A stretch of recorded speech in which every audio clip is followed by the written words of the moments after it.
Je pouvais à peine marcher quand je suis descendu de la navette de l'armée. Avant le coucher du soleil, mon mari m'avait traité de fardeau, ma belle-mère nous avait mises dehors, ma fille de 10 ans et moi, de leur maison, et je conduisais sous un orage de Bourgogne, me demandant comment toute ma vie s'était effondrée en moins de 12 heures. Je m'appelle Céline Dubois. J'ai 46 ans, et j'ai passé 22 ans à servir dans l'armée de terre française en tant qu'officier de logistique. Je n'étais pas une héroïne. Je n'étais pas spécial. Je croyais simplement que lorsque votre pays vous demande de faire un travail, vous le faites du mieux que vous pouvez. Ma dernière mission était au Koweït. 3 mois avant mon retour, un camion de transport militaire a dérapé sur une route inondée lors d'une mission de ravitaillement. Nous avons survécu, mais ma jambe gauche n'en est pas sortie indemne. Les médecins ont réparé ce qu'ils pouvaient, mais les lésions nerveuses ne sont pas quelque chose dont on se remet comme ça. L'armée m'a dit que j'aurais probablement toujours une boiterie. Je me disais que je pourrais vivre avec ça. Je n'aurais jamais imaginé que ma propre famille ne le pourrait pas. Bruno a à peine levé les yeux de son téléphone quand j'ai franchi la porte d'entrée de notre maison à Dijon. « Tu es rentré ?» a-t-il dit. Pas de câlin. Pas de sourire. Juste ces 3 mots. Emma est arrivée en courant avant même que je puisse poser mon sac de paquetage. « Maman !» Elle a enroulé ses bras autour de ma taille avec précaution, comme si on l'avait déjà prévenu de ne pas serrer trop fort. J'ai embrassé le sommet de sa tête. Tu m'as manqué plus que tu ne peux l'imaginer. Je t'ai fait une pancarte de bienvenue, a-t-elle chuchoté. Elle a montré du doigt la salle à manger où du papier de couleur était accroché de travers sur le mur. Bienvenue à la maison, maman. Certaines lettres étaient à l'envers. C'était la plus belle chose que j'avais vue depuis plus d'1 an. Lydie Dubois était assise à la table de la cuisine, buvant son café comme si elle était chez elle. Techniquement, elle ne l'était pas. Émotionnellement, elle agissait comme si c'était le cas. Elle m'a toisé de la tête aux pieds. Alors, c'est comme ça que tu reviens. J'ai forcé un sourire. Les médecins disent que mon état va continuer à s'améliorer. Elle a haussé les épaules. On verra bien. Cette soirée semblait étrangement silencieuse. Bruno a à peine parlé pendant le dîner. Emma essayait de combler le silence en parlant de l'école, de son équipe de football et du chat errant qu'elle nourrissait derrière le garage. Chaque fois qu'elle riait, Bruno semblait irrité. Après qu'Emma soit montée prendre sa douche, Bruno a finalement parlé. Nous devons être honnêtes l'un envers l'autre. Je connaissais ce ton. J'avais entendu des soldats l'utiliser avant d'annoncer de mauvaises nouvelles. Qu'y a-t-il ? Il s'est frotté le front. Je ne m'attendais pas à ce que les choses soient comme ça. J'ai baissé les yeux vers ma jambe. Tu veux dire parce que je boite ? Je veux dire tout. Il s'est levé et s'est dirigé vers la fenêtre. Ça fait des mois que je réfléchis. Mon estomac s'est noué. Je ne pense pas pouvoir continuer comme ça. Continuer quoi ? Ce mariage. La pièce a soudain semblé beaucoup plus petite. J'ai passé 1 an à me demander si j'allais rentrer à la maison, ai-je dit doucement. Et j'ai passé 1 an à réaliser que je ne veux pas passer le reste de ma vie à m'occuper de quelqu'un. Je l'ai dévisagé. Je n'ai pas besoin que quelqu'un s'occupe de moi. C'est ce que tu dis maintenant. Avant que je puisse répondre, Lydie est entrée dans la pièce, portant ma valise. Elle l'a posée près de la porte d'entrée, sans ménagement. Je suis désolée, Céline, a-t-elle dit, bien qu'elle n'ait pas l'air désolée du tout. Bruno mérite une chance d'être heureux. J'ai regardé tour à tour ma belle-mère et mon mari. Aucun des deux n'a détourné le regard. Emma est descendue à ce moment-là. Elle s'est figée. Maman. Bruno ne voulait même pas regarder sa fille. Je me suis agenouillé aussi prudemment que possible et je l'ai serré contre moi. On va faire un petit tour en voiture. Sous la pluie ? Oui. Elle a hoché la tête sans poser d'autres questions. Les enfants en savent toujours plus que ce que les adultes ne pensent. 20 minutes plus tard, les essuie-glaces peinaient contre les rideaux de pluie alors que nous laissions Dijon derrière nous. Je n'avais aucune destination en tête, sauf un endroit que je n'avais pas vu depuis près de 20 ans, la maison de mon enfance. La vieille ferme que mon père avait laissée derrière lui. J'avais toujours prévu de la vendre un jour. Je ne savais pas qu'au lever du soleil, cette maison changerait tout ce que je croyais sur mon passé et mon avenir. La pluie n'a jamais cessé. Elle martelait mon vieux 4x4 si fort que les phares peinaient à percer l'obscurité. L'autoroute A6 était presque vide, à l'exception des semi-remorques occasionnelles qui projetaient des gerbes d'eau sur mon pare-brise. Emma s'était endormie environ 1 heure après Dijon. Elle portait toujours son petit sac à dos rose sur les épaules. Elle avait dû l'attraper avant que nous partions. J'ai jeté un coup d'œil et j'ai souri malgré tout. Les enfants ont une façon de prendre les choses qui comptent le plus. Son sac à dos contenait un lapin en peluche qu'elle avait depuis la maternelle, un livre qu'elle était à mi-chemin de lire, et si je connaissais ma fille, au moins 3 barres de céréales qu'elle avait cachées à son père. J'aurais aimé que la vie puisse rester aussi simple. Plus je conduisais vers l'est, plus tout devenait familier. De vieilles stations-service, de petites églises au clocher blanc, des magasins d'aliments pour animaux, des routes de campagne que je n'avais pas parcourues depuis mes 20 ans. Je n'avais pas prévu de revenir ici. Après le décès de papa, il y a près de 18 ans, je ne supportais pas de regarder la ferme. Chaque pièce me rappelait lui. Chaque poteau de clôture avait un souvenir qui lui était attaché. Alors, j'avais fermé les portes à clé, payé les impôts fonciers chaque année, et je m'étais dit que je m'en occuperais un jour. Apparemment, ce jour était arrivé. Vers 1h30 du matin, j'ai tourné sur le chemin du moulin. Le bitume étroit a cédé la place au gravier. Les pneus crissaient sous le véhicule. Même sous la pluie, je reconnaissais chaque virage. Il y avait le vieux silo à grains qui penchait d'un côté depuis aussi longtemps que je me souvienne. La grange rouge abandonnée où mes amis et moi jouions à cache-cache. Le petit cimetière où mes grands-parents reposaient sous des stèles de calcaire identiques. Quand j'ai finalement vu la ferme, ma poitrine s'est serrée. La lumière du porche était allumée. J'ai froncé les sourcils. Cela n'avait aucun sens. Personne n'y avait vécu depuis des années. Je me suis garé sous le grand érable que papa avait planté quand j'étais au collège. La pluie s'est adoucie en une bruine régulière. Avant même que je puisse ouvrir la portière du conducteur, j'ai vu quelqu'un sortir sur le porche. Il se déplaçait lentement, appuyé sur une canne. Même de loin, je l'ai reconnu. C'était Marcel. Il a souri. Je me demandais combien de temps ça te prendrait. Marcel Fournier avait l'air plus âgé que dans mes souvenirs. Il devait avoir dans les 80 ans maintenant. Ses cheveux blancs s'étaient éclaircis et ses épaules étaient voûtées, mais son sourire n'avait pas changé d'un iota. Je suis sorti avec précaution. Ma jambe a protesté immédiatement. Marcel l'a remarqué. Alors, ça t'a finalement rattrapé. J'ai ri doucement. J'imagine que oui. Il a regardé Emma qui dormait dans le 4x4. C'est ta petite fille. Emma. Elle est magnifique. Il a fouillé dans la poche de sa vieille veste en toile. Ça fait longtemps que j'attends pour te donner quelque chose. Il a sorti une grande enveloppe Kraft. Elle avait l'air ancienne. Les bords étaient usés et doux. La poussière s'accrochait au coin malgré la pochette en plastique qui la protégeait. Sur le devant, écrit en lettres capitales soignées, il n'y avait que quelques mots, pour Céline quand elle rentrera à la maison. Mon cœur a raté un battement. Je connaissais cette écriture. Papa. Marcel a hoché la tête. Il me l'a laissé. Ma gorge s'est nouée. Quand? La semaine avant son décès. Je l'ai dévisagé. Il savait que je venais ce soir? Marcel a secoué la tête. Non. Alors pourquoi? Il ne savait pas quand, Marcel a regardé vers la ferme. Il a seulement dit qu'un jour, la vie te ramènerait ici. La pluie tombait régulièrement du toit du porche. Aucun de nous n'a parlé pendant plusieurs secondes. Finalement, j'ai posé la question qui me trottait dans la tête. Pourquoi ne l'avez-vous pas envoyé par la poste? Marcel a souri tristement. Parce que François m'a fait promettre. Il a dit que si je l'envoyais, tu la lirais. Marcel m'a regardé droit dans les yeux. Mais si je te la remettais ici? Il a jeté un coup d'œil à la vieille ferme. Tu la comprendrais. J'ai regardé la maison. Sa peinture blanche était passée. La balançoire que papa avait construite était toujours suspendue là où il l'avait laissée.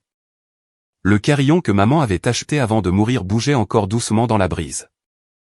Pour la première fois depuis que j'avais quitté Dijon, j'ai ressenti autre chose que du chagrin. J'ai ressenti de la curiosité. Marcel a posé une main burinée sur mon épaule. Fais entrer Emma. Vous avez toutes les deux besoin d'un repas chaud. J'ai de nouveau baissé les yeux sur l'enveloppe. Elle semblait soudain beaucoup plus lourde que du papier ne devrait l'être. Marcel a insisté pour qu'Emma et moi entrions avant d'ouvrir l'enveloppe. La chaudière fonctionne encore, a-t-il dit. Elle n'est pas très belle, mais elle fonctionne. La ferme sentait exactement comme dans mes souvenirs, de vieux planchers en pin, du café frais, une pointe de cèdre venant du placard près de la porte d'entrée. Les meubles n'avaient pas beaucoup changé non plus. Le fauteuil de papa faisait toujours face à la cheminée en pierre. Ses lunettes de lecture reposaient sur la petite table à côté, comme s'il était juste sorti pour quelques minutes. Pendant une seconde, j'ai oublié qu'il était parti depuis 18 ans. Emma a erré tranquillement dans le salon. « Maman ? » ?»« Oui, ma chérie. »« Papy vivait ici tout seul ? » ?»« Oui. » Elle a passé ses doigts sur le vieux piano. J'aurais aimé le connaître. Moi aussi. Marcel a disparu dans la cuisine et est revenu quelques minutes plus tard avec des bols de soupe de poulet maison. « Mangez d'abord, a-t-il dit. Certaines choses sont plus faciles à entendre le ventre plein. Ni Emma ni moi n'avons discuté. Au moment où nous avons fini de manger, la pluie s'était calmée en une douce bruine derrière la fenêtre de la cuisine. Marcel a poussé l'enveloppe sur la table. Je pense qu'il est temps. Mes mains ont hésité avant de la toucher. Le papier semblait cassant avec l'âge. J'ai soigneusement glissé une lettre pliée de l'intérieur. Il n'y avait que 2 pages. En haut, dans l'écriture incomparable de mon père, il y avait quelques mots simples, « Ma chère Céline, si tu lis ceci. » J'ai retenu mon souffle un instant. Marcel regardait tranquillement par la fenêtre, me laissant mon intimité. J'ai déplié la 2e page. Si la vie t'a ramené dans cette maison, alors quelque chose a terriblement mal tourné. Une larme a coulé sur ma joue avant que je ne réalise que je pleurais. Papa me connaissait trop bien. Il continuait, « Tu as toujours cru que les gens méritaient une seconde chance. J'admirais ça chez toi, mais il y a un homme en qui je n'ai jamais eu entièrement confiance. » Je savais déjà de qui il parlait avant de lire le nom, Bruno. J'ai levé les yeux vers Marcel. Vous saviez. Il a hoché la tête lentement. Ton père m'a parlé. Je suis revenu à la lettre. 1 an avant ton mariage, Bruno est venu ici pendant que tu étais en formation. J'ai froncé les sourcils. Bruno n'avait jamais mentionné cela. Il a posé des questions qu'aucun jeune homme amoureux ne devrait poser. Il voulait savoir à qui appartenait cette ferme. Il voulait savoir combien de terres elle comprenait. Il a posé des questions sur mes économies, mon assurance vie, et si tout te reviendrait un jour. J'ai eu la nausée. Papa avait noté chaque question, mot pour mot. La date était soigneusement inscrite dans le coin de la page, il y a près de 20 ans. Bien avant que Bruno ne me demande en mariage. Bien avant la naissance d'Emma. Bien avant que je ne soupçonne quoi que ce soit. Le paragraphe suivant était plus difficile à lire. J'ai prié pour me tromper. J'espérais qu'il était simplement immature. Les gens grandissent. Ils changent. Pour ton bien, je voulais croire qu'il le ferait. J'ai fermé les yeux. Papa n'avait jamais dit un mot de mal sur Bruno. Pas une seule fois. Même quand je pensais qu'ils n'avaient tout simplement pas grand-chose en commun. Il avait porté cette inquiétude seul. La lettre continuait. Si tu lis ceci, alors mes craintes étaient probablement justifiées. S'il te plaît, ne perds pas ton énergie à te demander si tu en es la cause. Certaines personnes n'aiment que ce qu'elles croient pouvoir gagner. Quand il n'y a plus rien à prendre, elles partent. Emma s'est approchée et m'a doucement pris la main. Maman ? Ça va. Ce n'était pas vrai. Mais j'avais besoin qu'elle le croie. Au bas de la page, papa avait écrit quelque chose d'inattendu. Il y a autre chose que tu dois savoir. Je n'ai pas laissé cette ferme sans protection. Mes yeux se sont déplacés plus rapidement. Plusieurs mois après la visite de Bruno, j'ai engagé un avocat, Henri Bernard, à Autun. Il a créé une fiducie à ton nom. La ferme ? Les terres environnantes ? Les droits miniers ? Tous les comptes d'investissement ? Tout est protégé. J'ai fixé les mots. Quelle fiducie ? Marcel a souri doucement. Tu ne savais vraiment pas. J'ai lentement secoué la tête. Papa n'avait jamais rien mentionné de tout cela. Marcel a pris une autre boîte qui se trouvait à côté de la cheminée. Elle était vieille, en bois. Ses charnières en laiton avaient verdi avec l'âge. Il l'a portée sur la table et a soigneusement soulevé le couvercle. À l'intérieur se trouvaient des dizaines de carnets noirs, chacun étiqueté par année. Les journaux de François Morin. Marcel m'a regardé tranquillement. Céline, ton père écrivait presque tous les jours. J'ai regardé la pile. Il devait y avoir 20 ans de ses pensées dans cette boîte, et d'une manière ou d'une autre, je savais que la lettre n'avait fait qu'effleurer la surface. Je n'ai pas dormi cette nuit-là. Emma s'est blottie sur le vieux canapé sous l'une des courtes pointes faites à la main par ma mère et s'est endormie presque immédiatement. Les enfants ont une capacité incroyable à trouver la paix dans des endroits où les adultes portent des souvenirs douloureux. Je l'enviais. La ferme était silencieuse, à l'exception du tic-tac de l'horloge grand-père dans le couloir. Chaque heure, elle sonnait, me rappelant combien de ma vie s'était écoulée sans que je voie ce qui était juste devant moi. Marcel était rentré chez lui juste après minuit. Avant de partir, il a posé la main sur la boîte en bois contenant les journaux. « Ne te presse pas de les lire, a-t-il dit. Ton père n'écrivait pas l'histoire. Il t'écrivait à toi. » Vers 2 heures du matin, j'ai emporté le premier carnet dans la cuisine. La couverture indiquait 2005, l'année avant notre mariage avec Bruno. Je me suis fait une tasse de café, même si je savais que le sommeil ne viendrait pas de toute façon. L'écriture de papa remplissait chaque page. Certaines entrées étaient ordinaires, fait la vidange du tracteur aujourd'hui. La clôture a besoin d'être réparée avant l'hiver. Céline a appelé du Texas. Elle a l'air heureuse. Lire ses pensées simples m'a fait sourire. Puis j'ai atteint une entrée datée du 17 octobre. Papa avait souligné la date. Bruno est passé aujourd'hui. Mon estomac s'est noué. Il a demandé si Céline m'avait parlé de leur projet d'avenir. J'ai dit qu'elle avait mentionné le mariage. Il a souri, mais ses yeux sont restés fixés sur les papiers étalés sur ma table de cuisine. J'ai tourné la page. Puis il a posé des questions qui ne me disaient rien qui vaille. Papa les a énumérées les unes après les autres. Combien de terres la ferme comprend-elle? Est-ce que Céline héritera de tout? Y a-t-il des dettes? La compagnie pétrolière vous a-t-elle déjà approché au sujet des droits miniers? J'ai froncé les sourcils. Des droits miniers? Je n'avais aucune idée que notre propriété en avait. Papa continuait, j'ai répondu poliment mais prudemment. Il n'a pas une seule fois demandé comment allait Céline. Pas une seule fois. J'ai fermé le journal un instant. Je pouvais presque entendre la voix de Bruno poser ses questions. À l'époque, je l'aurais défendu. J'aurais dit qu'il essayait juste de planifier l'avenir. Maintenant, je n'étais plus si sûr. J'ai ouvert le journal suivant. Les entrées sont devenues plus personnelles. Papa n'a jamais qualifié Bruno de mauvais homme. Ce n'était pas sa façon de faire. Au lieu de cela, il décrivait simplement ce qu'il voyait. Bruno a emprunté 3 000 € aujourd'hui. Il a dit qu'il était en retard sur ses cartes de crédit. Un mois plus tard, un autre prêt. Puis, 5 000 € cette fois-ci. J'ai fixé la page. Bruno m'avait toujours dit qu'il s'en sortait bien financièrement. Il gérait nos factures, nos économies, notre compte de retraite. Je lui faisais entièrement confiance. Les journaux de papa peignaient un tableau différent. Une entrée m'a frappé plus durement que toutes les autres. Bruno m'a demandé de ne pas le dire à Céline. Il a dit qu'elle s'inquiétait trop. Je ne crois pas que ce soit la raison. Une autre page, un autre prêt, une autre promesse de rembourser papa, puis une autre. Les montants augmentaient. Certains étaient marqués comme remboursés. La plupart ne l'étaient pas. Je me suis adossé à ma chaise. Mon père avait discrètement protégé la fierté de Bruno pendant des années.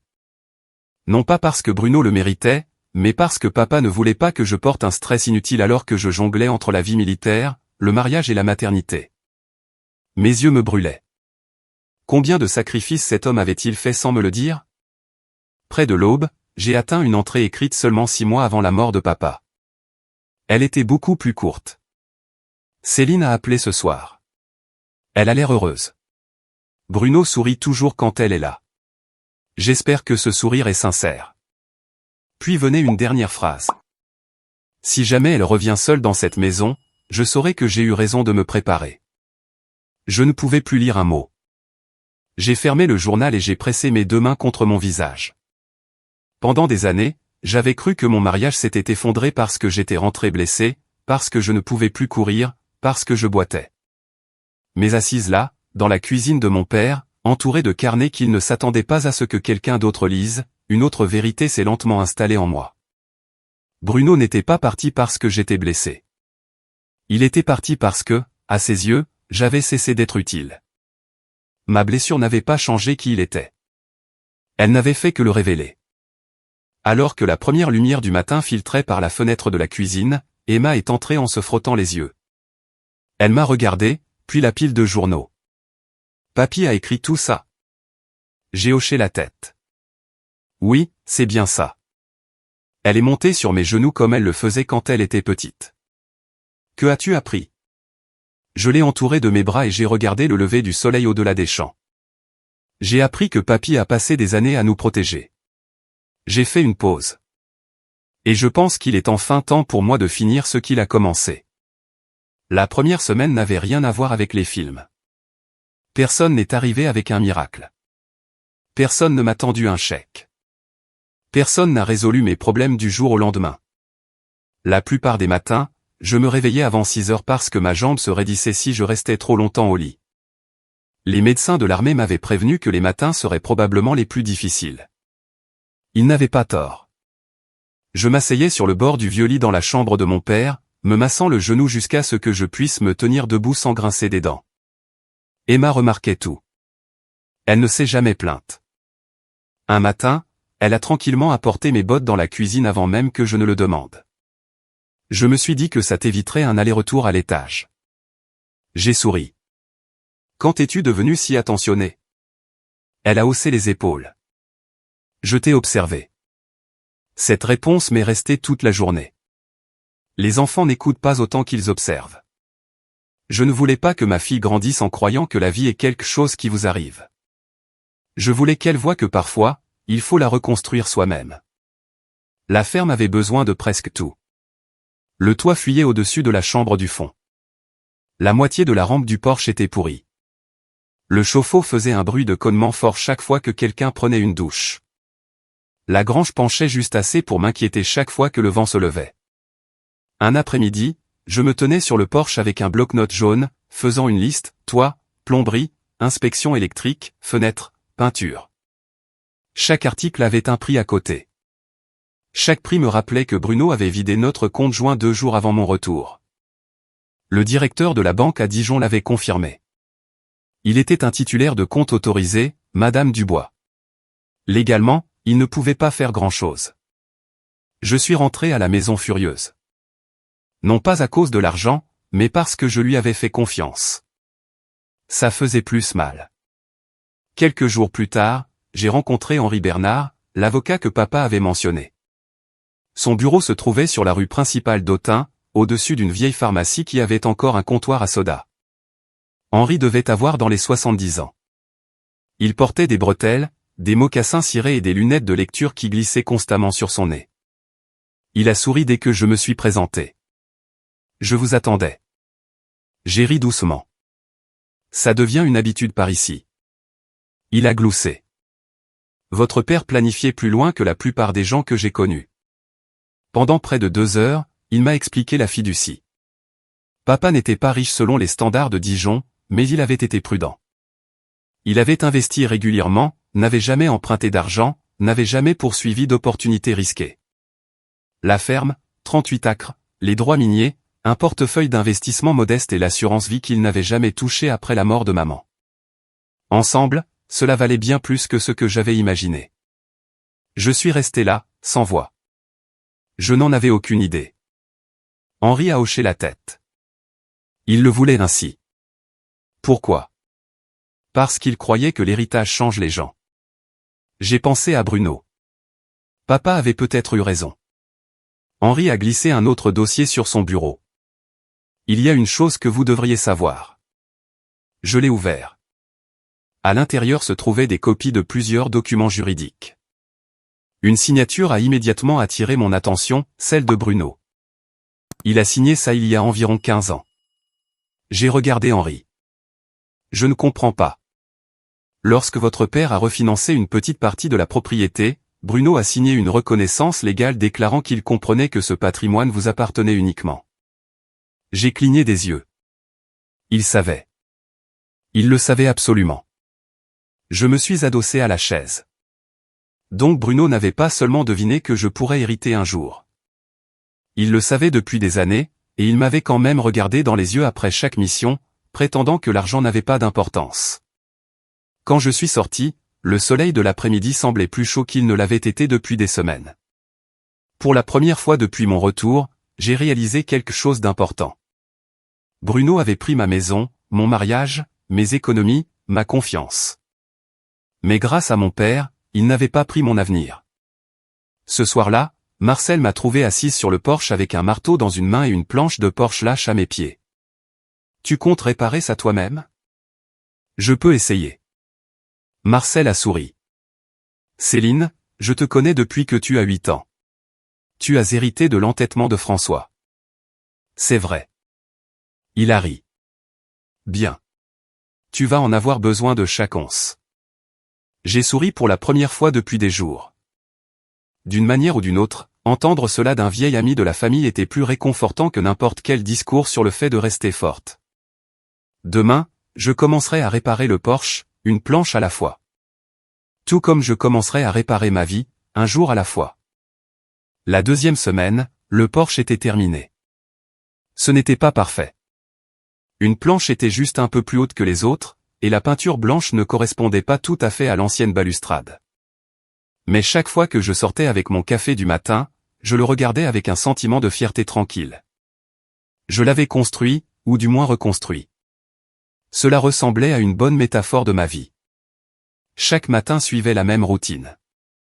J'étirais ma jambe avant le lever du soleil, je préparais le petit déjeuner pour Emma, je la conduisais à l'école primaire du Moulin, puis je revenais à la ferme avec une liste de réparations qui m'attendait. Certains jours, ma jambe coopérait. D'autres jours, elle me rappelait exactement pourquoi j'avais été réformé pour raison médicale. Je détestais demander de l'aide. L'armée vous apprend à résoudre les problèmes, pas à en devenir un. Marcel a semblé comprendre cela avant moi. Un samedi matin, j'ai entendu des camionnettes arriver dans l'allée, puis une autre et encore une autre. Au moment où je suis sorti sur le porche, 6 camionnettes étaient garées à côté de la grange. Des hommes et des femmes en sont sortis, transportant des boîtes à outils, des échelles, des seaux et assez de bois pour reconstruire la moitié du canton. J'ai regardé Marcel. Qu'est-ce que c'est que tout ça? Il a souri. J'ai passé quelques coups de fil. L'un des hommes s'est dirigé vers moi avec un sourire facile. Il était grand, large d'épaules, portant une casquette délavée des troupes de marine. Je suis Michel Richard. Il m'a serré la main avec précaution. Marcel me dit que vous êtes de l'armée de terre. Je l'étais. Il a ri. Militaire un jour, militaire toujours. Avant que je puisse répondre, une femme portant une boîte de pinceaux s'est approchée de lui. Je suis Suzanne. Mon mari a servi avec le 101e régiment il y a des années. Elle a montré la maison. Ce toit ne va pas se réparer tout seul. En 30 minutes, la propriété ressemblait à un chantier de construction. Quelqu'un est monté sur le toit. Quelqu'un d'autre a réparé des volets desserrés. Un autre volontaire a remplacé des poteaux de clôture cassés. Personne n'a demandé d'argent. Personne n'attendait rien. Ils sont simplement venus. Je suis resté là, me sentant presque mal à l'aise. Je ne peux pas vous laisser tous faire ça. Michel m'a regardé comme si j'avais dit quelque chose de ridicule. Vous avez déjà fait votre part. Je conduisais juste des camions et je gérais les approvisionnements. Il a souri. Et ces approvisionnements ont maintenu des gens en vie. Il n'y avait pas grand-chose que je puisse dire après ça. Vers l'heure du déjeuner, Marcel a apporté une table pliante dans la cour.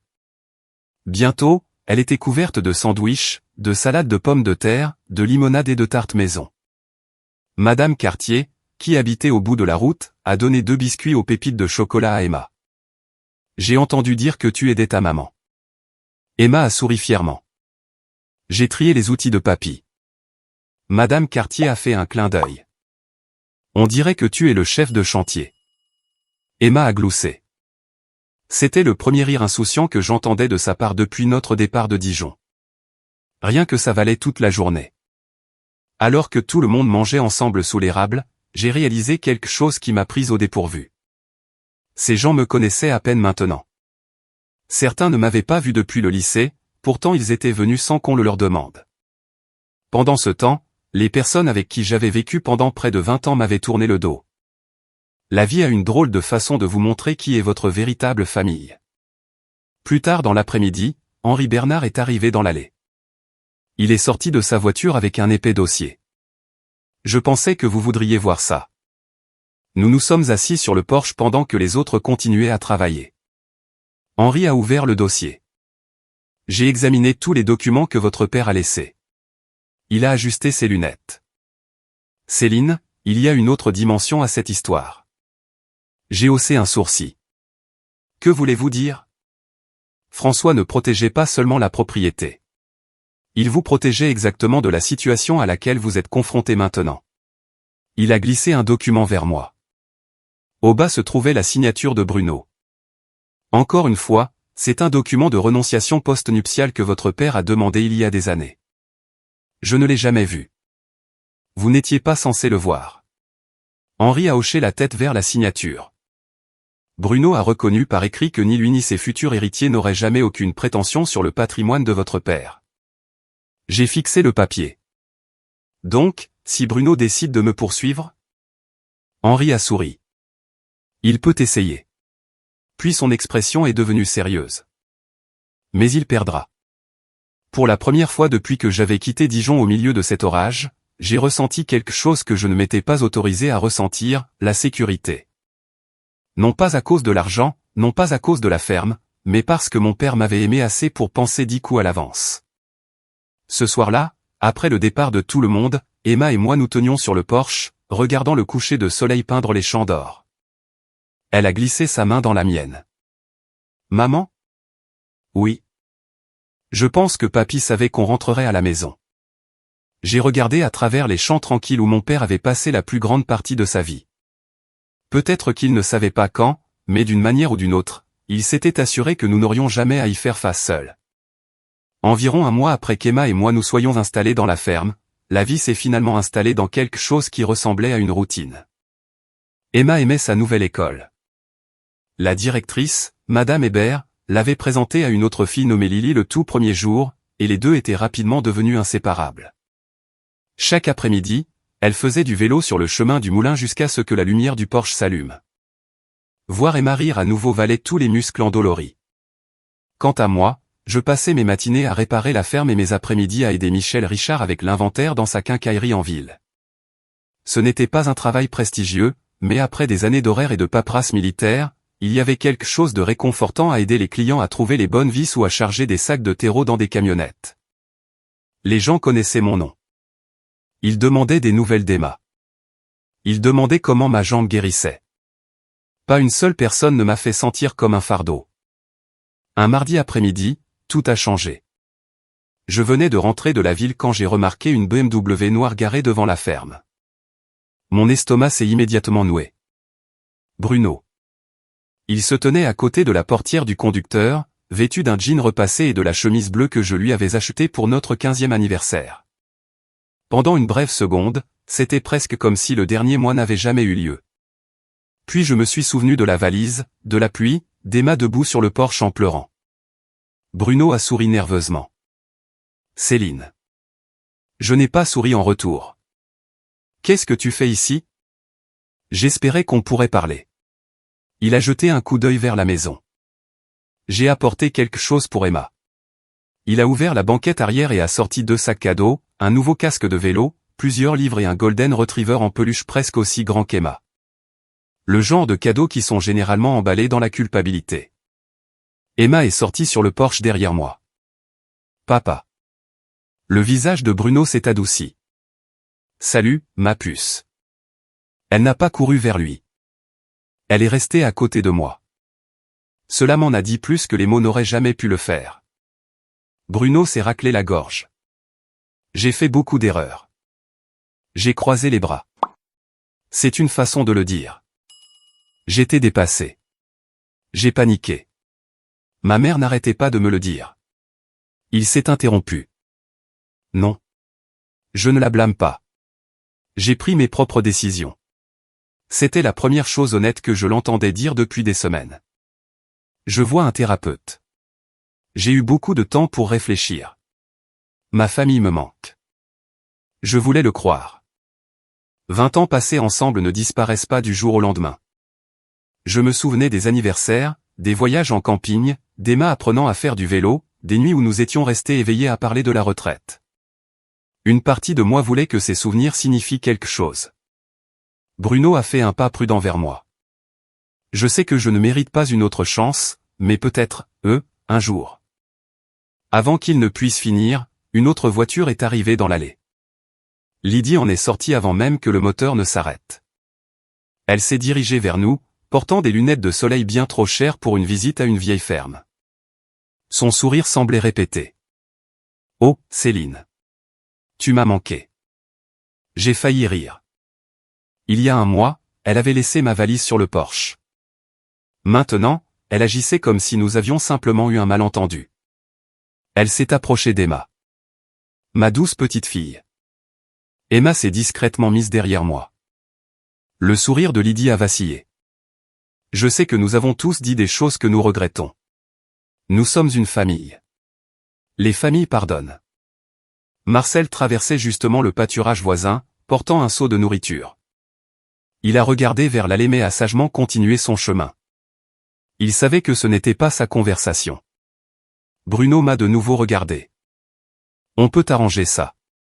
On vendra la ferme. Reviens à la maison. On recommencera à zéro. Je l'ai dévisagé. Il n'y a pas si longtemps, entendre ces mots m'aurait brisé le cœur. Maintenant, quelque chose était différent. Avant que je puisse répondre, Emma a tiré doucement sur ma manche. Maman. Oui, ma chérie. Elle a regardé droit vers Bruno, puis vers Lydie. Sa voix était calme, mais chaque mot tombait comme une pierre. Si vous nous aimiez, elle a hésité, pourquoi vous nous avez laissés sous la pluie? Personne n'a parlé. Bruno a baissé les yeux vers le gravier. Lydie a ouvert la bouche mais n'a pas semblé trouver de réponse. Emma n'était pas en colère. Elle était sincèrement confuse. Les enfants ont une façon de poser les questions que les adultes passent des années à essayer d'éviter. À ce moment-là, j'ai réalisé que j'avais cherché la réponse parfaite tout l'après-midi. Ma fille l'avait déjà donnée. J'ai regardé Bruno calmement. J'espère que la thérapie t'aidera. Vraiment. Mais certaines portes ne se rouvrent pas après qu'on les a fermées. Bruno a hoché la tête lentement. Pour la première fois depuis que je le connaissais, il ressemblait à un homme qui comprenait enfin ce qu'il avait perdu. Alors qu'il s'éloignait en voiture, j'ai remarqué Lydie qui se disputait avec lui à travers le pare-brise. Je pensais que c'était fini. Je n'aurais pas pu me tromper davantage. 3 jours plus tard, Henri Bernard a appelé. Sa voix était inhabituellement sérieuse. Céline, Bruno vient d'intenter un procès. Le lendemain matin, j'étais assise dans le bureau d'Henri Bernard avec un nœud à l'estomac pire que tout ce que j'avais connu en mission. Henri a posé le dossier de la poursuite sur son bureau et a ajusté ses lunettes. Je voulais que vous le lisiez vous-même. J'ai parcouru la première page. Bruno Dubois affirmait que j'avais manipulé mon défunt père pour qu'il modifie son testament. Selon la plainte, François Morin aurait été confus dans ces dernières années et indûment influencé par moi. Je ne pouvais pas croire ce que je lisais. Mon père est mort il y a 18 ans. Je sais. Et j'étais en mission à l'étranger lorsque la plupart de ces documents ont été signés. Je sais. J'ai regardé Henri. Alors comment peut-il même déposer une plainte comme ça? Henri a joint ses mains. N'importe qui peut intenter un procès. En gagner un est une autre affaire. Il s'est adossé à sa chaise. Mon intuition me dit qu'il ne s'attend pas à gagner. Que veut-il? Henri m'a adressé un sourire fatigué.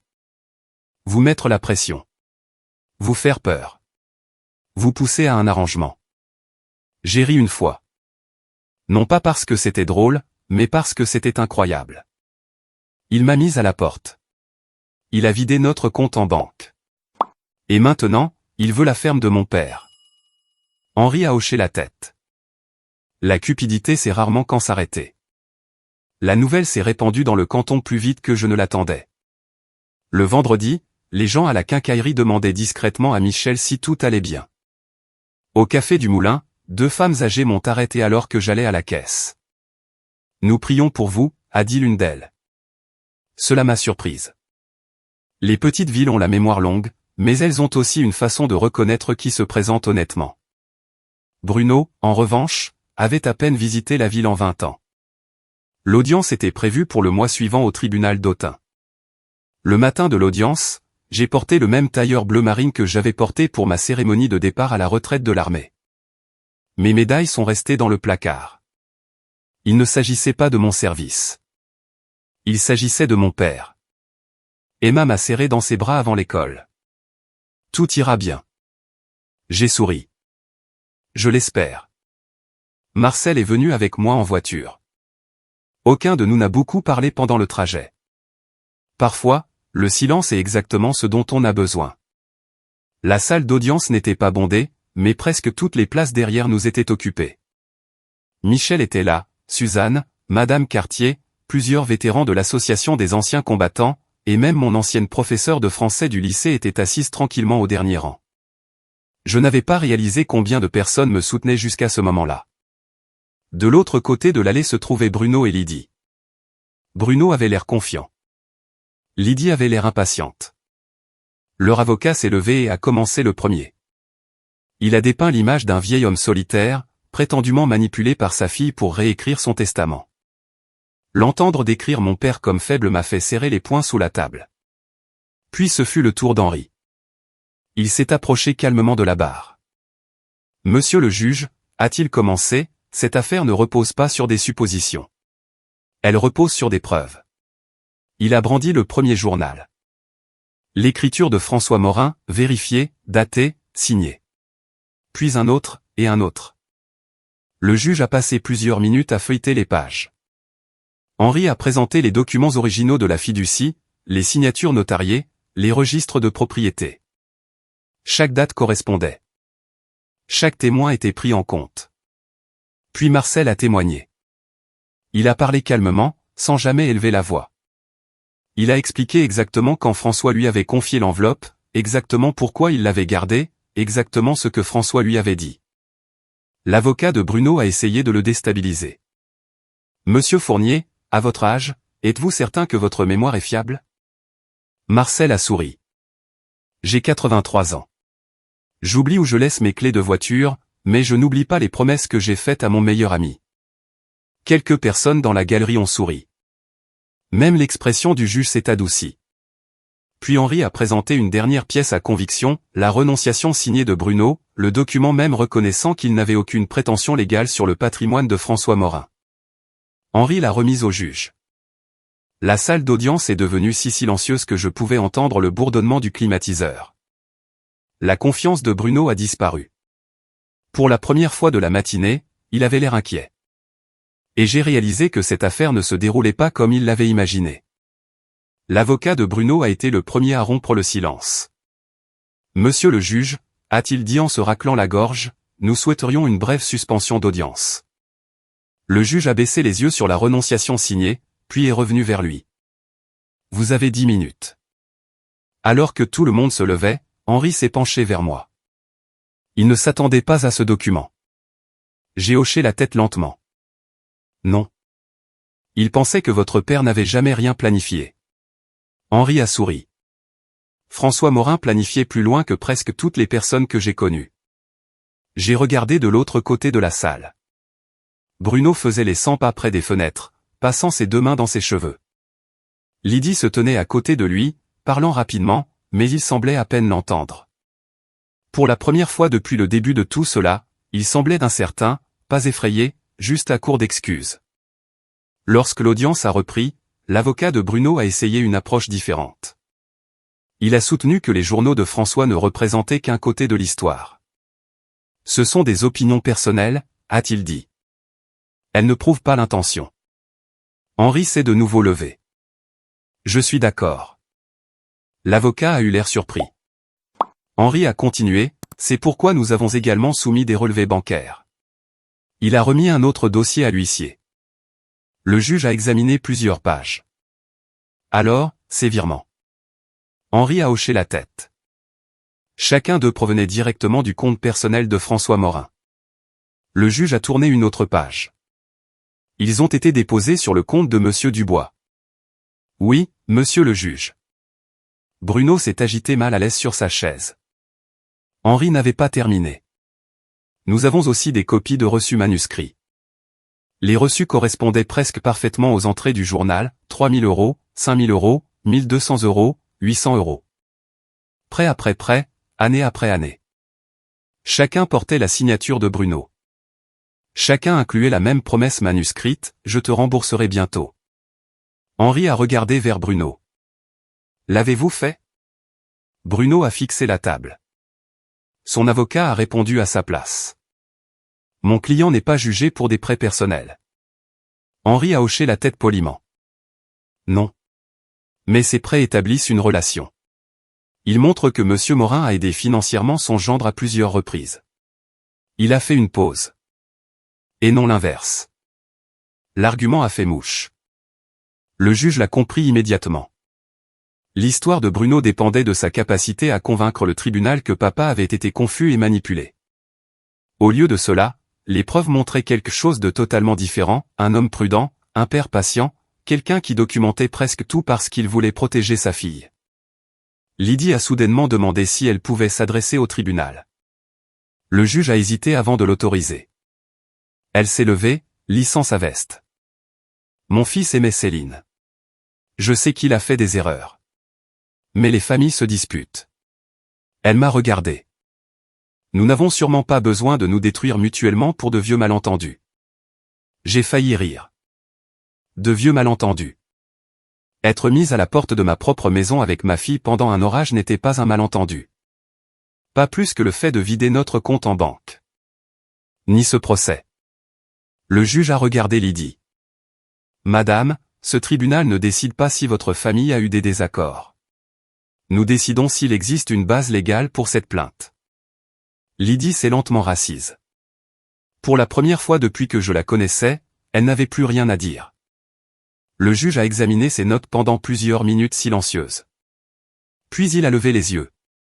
Après examen des preuves soumises aujourd'hui, il a fait une pause, ce tribunal ne trouve aucune preuve que François Morin manquait de capacité juridique. Il a tourné une autre page. Les documents de planification successorale sont valides. La fiducie est valide. La renonciation signée par Monsieur Dubois est valide. Il a fermé le dossier. En conséquence, cette affaire est classée sans suite. Un murmure discret a parcouru la salle d'audience. Classé sans suite. Même moi, je savais ce que cela signifiait. Bruno ne pourrait pas simplement déposer à nouveau la même plainte. Le juge n'avait pas terminé. Il a regardé directement Bruno. Monsieur Dubois, les preuves présentées aujourd'hui suggèrent que ce procès n'aurait jamais dû être intenté. Je vous encourage vivement à y réfléchir avant de poursuivre d'autres actions en justice. Les épaules de Bruno sont tombées. Il avait l'air d'avoir 10 ans de plus que ce matin-là. À l'extérieur du tribunal, un journaliste local m'a approché. Madame Dubois, souhaitez-vous faire un commentaire? J'ai regardé Bruno monter silencieusement dans sa voiture. Un instant, j'ai pensé à tout ce que je pourrais dire. Puis je me suis souvenu de quelque chose que mon père me disait souvent, tu n'as pas à gagner toutes les disputes. Parfois, bien vivre suffit. J'ai souri poliment au journaliste. Je n'ai rien à ajouter. Puis je me suis tourné vers Marcel. Il attendait près des marches du palais de justice avec le même sourire doux qu'il avait la nuit où il m'avait remis cette enveloppe poussiéreuse. Sans un mot, nous avons marché ensemble jusqu'au parking. Je ne marchais pas parfaitement. Je ne le ferai probablement jamais. Mais pour la première fois depuis mon retour, je ne portais pas ce poids seul. La vie n'est pas soudainement devenue parfaite après le tribunal. La vraie vie ne fonctionne pas comme ça. Le toit devait encore être réparé avant l'hiver. Ma jambe me faisait encore mal chaque fois qu'un front froid traversait la Bourgogne. Certains matins, je prenais encore mon téléphone, oubliant un instant qu'il n'y avait plus de Marie attendant un texto de bonjour. La guérison n'est pas une ligne droite. C'est une collection de jours ordinaires qui deviennent lentement plus faciles à porter. Au printemps suivant, la ferme avait changé d'aspect. Une peinture blanche fraîche recouvrait le porche. Les parterres de fleurs le long de l'allée d'entrée refleurissaient. Emma et moi avons planté des tomates, des haricots verts et des poivrons dans le même jardin où mon père m'avait autrefois appris à arracher les mauvaises herbes sans arracher les légumes. Papy aurait ri de voir comme nos rangs sont tordus, a dit Emma un après-midi. J'ai souri. Il l'aurait absolument fait, puis il les aurait discrètement redressés après notre retour à l'intérieur. Elle a ri. Je pense que je l'aurais bien aimé. Je sais que tu l'aurais aimé. Marcel passait encore presque tous les soirs. Parfois, il apportait du maïs doux, parfois des biscuits frais que sa fille avait préparés, et parfois il n'apportait rien du tout. Il s'asseyait simplement sur le porche avec 2 verres de thé glacé pendant que nous regardions le soleil disparaître derrière les collines. Ces soirées tranquilles sont devenues certains de mes moments préférés. Michel Richard m'a convaincu de commencer à restaurer de vieux meubles dans la grange de papa. Tu as la patience pour ça, m'a-t-il dit. Je ne connais rien aux antiquités. Tu apprendras. Il avait raison. La première chaise à bascule m'a pris près de 3 semaines. La seconde, 10 jours. Bientôt, des gens d'Autun, de Beaune et même de Dijon m'apportaient des héritages familiaux qu'ils voulaient faire réparer plutôt que remplacer. Il y avait quelque chose de profondément satisfaisant à donner une seconde chance aux choses cassées. Assez drôlement, j'ai fini par comprendre que tout ce qui est cassé ne doit pas être restauré. Les meubles, oui. La confiance, pas toujours. Un samedi après-midi, Henri Bernard est venu à la ferme avec une autre enveloppe. Celle-ci est moins dramatique, a-t-il plaisanté. À l'intérieur se trouvaient les derniers documents clôturant l'affaire de Bruno. Tout était officiellement terminé. Plus d'appels. Plus de réclamations. Plus de lettres d'avocat. J'ai signé la dernière page, j'ai remercié Henri et je l'ai regardé s'éloigner en voiture. Je m'attendais à ressentir un sentiment de triomphe. Au lieu de cela, je me sentais en paix. Cela m'a surprise. Pendant des mois, je pensais que la vengeance serait de voir Bruno perdre. Ce ne fut pas le cas. La vraie victoire est venue bien plus tôt. Elle est venue le jour où j'ai arrêté de mesurer mon avenir à ce qu'il m'avait pris. Bruno a déménagé de Dijon. Par des amis communs, j'ai entendu dire qu'il avait pris un poste de vendeur dans une autre région. Je n'ai jamais essayé de confirmer où. Cela n'avait plus d'importance. Lydie ne m'a plus jamais contacté. J'espère sincèrement qu'ils ont tous les deux trouvé ce qu'ils cherchaient. M'accrocher à l'amertume leur aurait donné une dernière part de ma vie. Je n'étais pas prête à faire ça. Un soir, Emma et moi avons marché jusqu'au petit cimetière familial au bord de la propriété. Nous avons déposé des fleurs fraîches sur la tombe de mon père. Elle a glissé sa main dans la mienne. Maman? Oui. Tu penses que papy savait qu'il continuerait à prendre soin de nous? J'ai regardé le nom gravé dans la pierre, François Morin, Marie bien-aimée, père fier, vétéran de l'armée de terre. J'ai souri à travers mes larmes. Je pense que papy croyait que l'amour ne s'arrête pas simplement parce que quelqu'un est parti. En retournant vers la ferme, j'ai réalisé quelque chose que je n'avais pas compris au début de ce voyage. Je pensais que mon père m'avait sauvé en me laissant une ferme. Ce n'était pas le cas. Il m'a sauvé en me laissant la vérité. Cette vérité m'a donné le courage d'arrêter de mendier l'amour de personnes qui avaient déjà décidé de ne pas le donner. S'il y a une chose que j'ai apprise, c'est celle-ci, parfois, la route la plus difficile vous ramène aux personnes et aux valeurs qui vous protégeaient discrètement depuis le début. Merci d'avoir passé ce moment avec moi. Si le parcours de Céline vous a rappelé quelqu'un que vous aimez ou même vous-même, j'espère que vous emporterez ce souvenir avec vous aujourd'hui. Et si vous aimez les histoires sincères sur la résilience, la justice et les secondes chances, je serais honoré que vous me rejoigniez à nouveau. Fin.